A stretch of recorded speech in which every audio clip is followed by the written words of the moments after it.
La fameuse motivation à s'entraîner, pourquoi c'est si difficile à avoir, c'est si difficile à garder surtout? La motivation, c'est le défi numéro 1 de la majorité d'entre vous quand vient le temps de parler d'entraînement, d'activité physique, de mise en forme, de remise en forme. C'est la réponse qui est sortie en immense majorité du sondage qu'on a fait sur la page Facebook Cardio Plein Air Charlesbourg-Estonam la semaine dernière. Et c'était tellement majoritaire par rapport aux autres que j'ai décidé de vous préparer une vidéo pour vous présenter 4 trucs simples pour vous aider à trouver ou à retrouver la motivation. Alors le truc numéro 1 va peut-être vous surprendre et vous faire jaser même, et c'est de payer pour de l'entraînement. Et là, je m'explique, vous allez me dire, bon, évidemment, tu nous dis ça parce que tu veux nous vendre Cardio Plein Air. Oui, évidemment, mais pas seulement. Je vous dis ça parce que c'est prouvé qu'on va accorder plus de valeur à quelque chose pour lequel on a payé versus pour un truc qu'on reçoit gratuitement. Je vous parle de payer un cours, payer une petite session, payer une petite formation, payer quelque chose et vous allez accorder de la valeur. Et ce à quoi on accorde de la valeur va rester dans notre vie, on va l'utiliser, on va s'en servir et de là viendra la motivation. Parce que n'oubliez pas que la motivation, on ne peut pas aller la chercher, elle va se créer au fil des habitudes. Donc ce que je veux dire, c'est que plus vous allez vous entraîner, plus vous allez essayer des choses, plus vous allez bouger, plus vous allez en ressentir le besoin et là, la motivation se crée. Si vous attendez qu'elle arrive, ça n'arrivera jamais. Donc, de payer pour du contenu de qualité, des entraînements de qualité, ça va grandement vous aider pour la motivation. Deuxième truc, la communauté. Encore là, vous allez peut-être dire, ben là, Alex, la communauté en période de COVID, de quoi tu parles?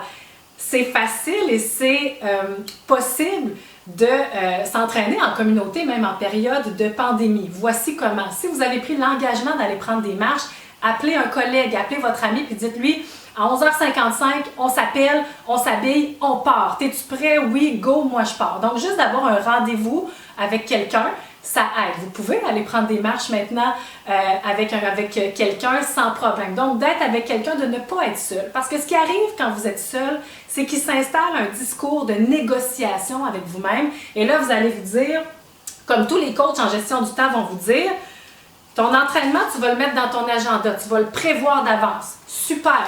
La semaine prochaine, je commence à m'entraîner, je suis crinquée. Je vais me mettre un entraînement lundi, un mercredi, un vendredi. Qu'est-ce qui arrive le lundi la majorité du temps? Oh, c'est vrai, j'avais dit que j'allais commencer à m'entraîner cette semaine, ça ne marche pas pantoute, je suis débordée. Je vais le rayer, facile, je le mets le lendemain. Qu'est-ce qui arrive le mardi? Et finalement, ça ne marche pas, je ne peux pas m'entraîner.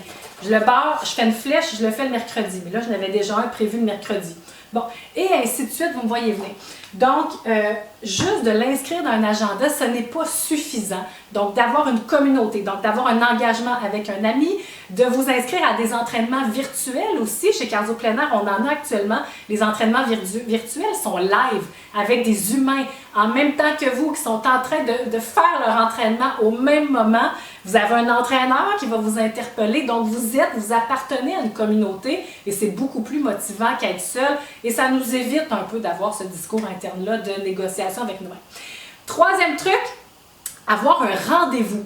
Donc, s'engager à prendre part à un rendez-vous, à un événement. Et quand je parle d'événement, on peut parler de quelque chose qui va commencer à telle heure et qui va finir à une telle heure. Donc, par exemple, un cours qui commence à 8 heures, je sais qu'il finit à 9 heures.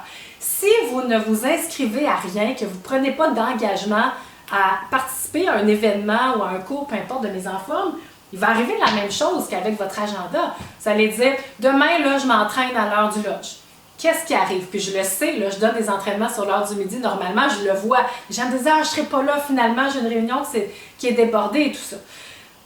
Ce même discours interne-là de négociation avec vous-même va arriver plus souvent qu'autrement. Puis là, vous allez vous dire, ah, ce matin, là, j'étais trop fatiguée pour m'entraîner. Finalement, je vais m'entraîner le midi. Là, le midi, un appel, réunion, je peux plus. Je vais m'entraîner quand mes enfants vont être couchés. Qu'est-ce qui arrive? Ça ne marchera pas. Si vous n'avez pas d'heure précise, un rendez-vous, un événement, ou qui va vous permettre de dire à votre collègue, ou peu importe, j'ai un cours à 1 heure, je suis vraiment désolée, j'ai un cours à 1 heure, j'ai payé pour aussi, n'oubliez pas ce que je vous ai dit, je vais accorder de la valeur à mon entraînement si j'ai payé pour. Ça va être beaucoup plus difficile de dire, j'y vais pas. Comprenez-vous l'idée derrière tout ça? Donc, d'avoir un rendez-vous. Et le 4e élément, le dernier, c'est la durée. Puis, je m'adresse surtout aux gens qui partent de zéro. Ne vous mettez pas des objectifs démesurés de vous entraîner 1 heure et demie par jour, 6 jours par semaine. C'est trop vous allez vous décourager. Ça va? Mettez-vous des petits objectifs de 10 minutes, 15 minutes, 30 minutes, bref, tout ce qui est en bas d'1 heure va être beaucoup plus motivant et beaucoup moins décourageant que si vous vous dites « il faut que j'aille marcher 1h30 par jour ». Ça prend trop de temps dans votre journée et ça va vous décourager. Donc, des petits entraînements. Chez Cardio Plein Air, on en a des petits entraînements de 30 minutes. Ça peut être une marche de 15 minutes. Ça peut être peu importe ce que vous faites, mais mettez-vous pas des trop longues durées. Et vous savez quoi, plus souvent qu'autrement, si vous vous dites « je vais aller marcher pour 15 minutes », vous savez ce qui arrive? Vous allez être dehors, vous allez dire « ça va bien finalement », puis vous allez faire votre demi-heure, votre 45 minutes, votre heure. Mais bref, commencez par des objectifs réalistes avec des petites durées. Alors voilà, j'espère que ça vous a aidé. Vous pouvez partager dans les commentaires lequel de ces 4 trucs-là vous parle le plus, lequel ou lesquels vous allez mettre en application, puis surtout, si vous le faites, revenez me dire si ça a fonctionné. Et s'il y avait de la valeur dans ce que je viens de vous dire, n'hésitez pas à partager la vidéo, ça va me faire grandement plaisir. Et si vous voulez des renseignements sur Cardio Plein Air, n'hésitez pas également à visiter notre site internet au www.cardiopleinair.ca. Nous sommes la franchise Capitale Nationale Charlesbourg. Alors, je vous souhaite une belle activité physique. Lâchez pas et faites n'importe quoi, mais bougez. Bye!